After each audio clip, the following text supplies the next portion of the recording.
राधे राधे दोस्तों, जय श्री कृष्णा। आज आपके सामने लेकर प्रस्तुत है वरुथनी एकादशी की व्रत कथा और इसका महात्म। तो अवश्य सुनिए। अगर आपने व्रत नहीं रखा है तब भी अवश्य रूप से सुनिए और हाथ में कुछ दक्षिणा वगैरह या पुष्प वगैरह कुछ ले लेना। तो बिना किसी देरी के वीडियो शुरू करते हैं। श्री गणेशाय नमः। वैशाख कृष्ण पक्ष वरुथनी एकादशी व्रत कथा। जय श्री कृष्ण। भगवान श्री कृष्ण बोले, हे युधिष्ठिर, वैशाख मास के कृष्ण पक्ष की एकादशी का नाम वरुथनी है। इसका व्रत महाफलदायक है। शास्त्र का लेख हाथी घोड़ों भूमि दान को उत्तम कहता है। भूमि से तिल दान, तिल से स्वर्ण दान और स्वर्ण से अन्न दान श्रेष्ठ है। अन्न से कन्यादान और कन्यादान से वरुथनी एकादशी का व्रत श्रेष्ठ है। जो फल कुरुक्षेत्र में सूर्य ग्रहण के समय स्वर्ण दान से मिलता है वह वरुथनी एकादशी के व्रत से होता है। इस एकादशी के व्रत को दशमी के व्रत से प्रारंभ करना चाहिए।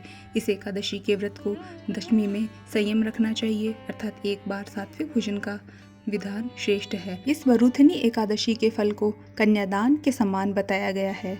दशमी तिथि से ही इन चीजों का त्याग करना चाहिए, जैसे कांसे के बर्तन में भोजन नहीं करना चाहिए, दूसरी बार भोजन नहीं करना चाहिए, मांस आदि का, मसूर की दाल का सेवन नहीं करना चाहिए, झूठ छल कपट निंदा आदि से बचना चाहिए, ब्रह्मचर्य का पालन करना चाहिए, जुआ क्रोध मिथ्या भाषण आदि से दूर रहना चाहिए, इनसे बचना चाहिए। रात्रि जागरण कर प्रभु का चिंतन करना चाहिए, उनका भजन कीर्तन करना चाहिए।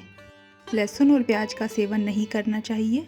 इस विधि से व्रत करने वाले पर यमराज प्रसन्न होते हैं। इसका महात्म्य सुनने से सहस्त्र गोदान का फल प्राप्त होता है।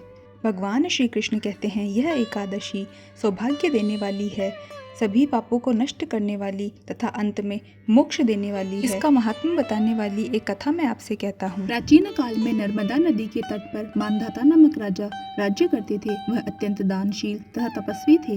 एक दिन जब वह जंगल में तपस्या कर रहे थे, तभी न जाने कहां से एक जंगली भालू आया। वो राजा का पैर चबाने लगा। राजा पूर्वव्रत अपनी तपस्या में लीन रहे। कुछ देर बाद पैर चबाते चबाते भालू राजा को घसीट कर पास के जंगल में ले गया। राजा बहुत घबराया, मगर तापस धर्म के अनुकूल उसने क्रोध और हिंसा न करके भगवान विष्णु से प्रार्थना की। करुण भाव से भगवान विष्णु को पुकारा। उसकी पुकार सुनकर भगवान श्री हरि विष्णु प्रकट हुए और उन्होंने अपने सुदर्शन चक्र से उस भालू को मार डाला। राजा का पैर भालू पहले ही खा चुका था। इससे राजा बहुत ही शोकाकुल हुए। उन्हें दुखी देखकर भगवान विष्णु बोले, हे वत्स, शोक मत करो, तुम मथुरा जाओ और वरुथनी एकादशी का व्रत रखकर मेरी 12 अवतार मूर्ति की पूजा करो। उसके प्रभाव से पुनः सुदृढ़ अंगों वाले हो जाओगे। इस भालू ने जो तुम्हें काटा है, यह तुम्हारे पूर्व जन्म का अपराध था। भगवान की आज्ञा मानकर राजा मानधाता ने मथुरा जाकर श्रद्धा पूर्वक वरुथनी एकादशी का व्रत किया। इसके प्रभाव से राजा शीघ्र ही पुनः सुंदर और संपूर्ण अंगों वाले हो गए। इस एकादशी के प्रभाव से राजा मानधाता स्वर्ग को गए। जो भी व्यक्ति भय से पीड़ित है उसे वरुथनी एकादशी का व्रत रखकर भगवान विष्णु का स्मरण करना चाहिए। इस व्रत को करने से समस्त पापों का नाश होकर मोक्ष मिलता है। बोलिए लक्ष्मी नारायण भगवान की जय। बोलो राधे कृष्ण सरकार की जय। तो दोस्तों, ये थी वरुथनी एकादशी की व्रत कथा। आशा है आप सभी लोगों को पसंद आई होगी। अगर आप लोगों को ये वीडियो थोड़ी सी भी पसंद आई हो तो प्लीज़ चैनल को सब्सक्राइब कर दीजिए और लाइक ज़रूर से कर दीजिए। मिलते हैं एक नई कहानी के साथ अगली वीडियो में। तब तक प्रभु भक्ति में अपना मन लगाइए और अपने इस परिवार भक्तों की नगरी के साथ जुड़े रहिए, बने रहिए। तब तक के लिए जय श्री कृष्णा, राधे राधे।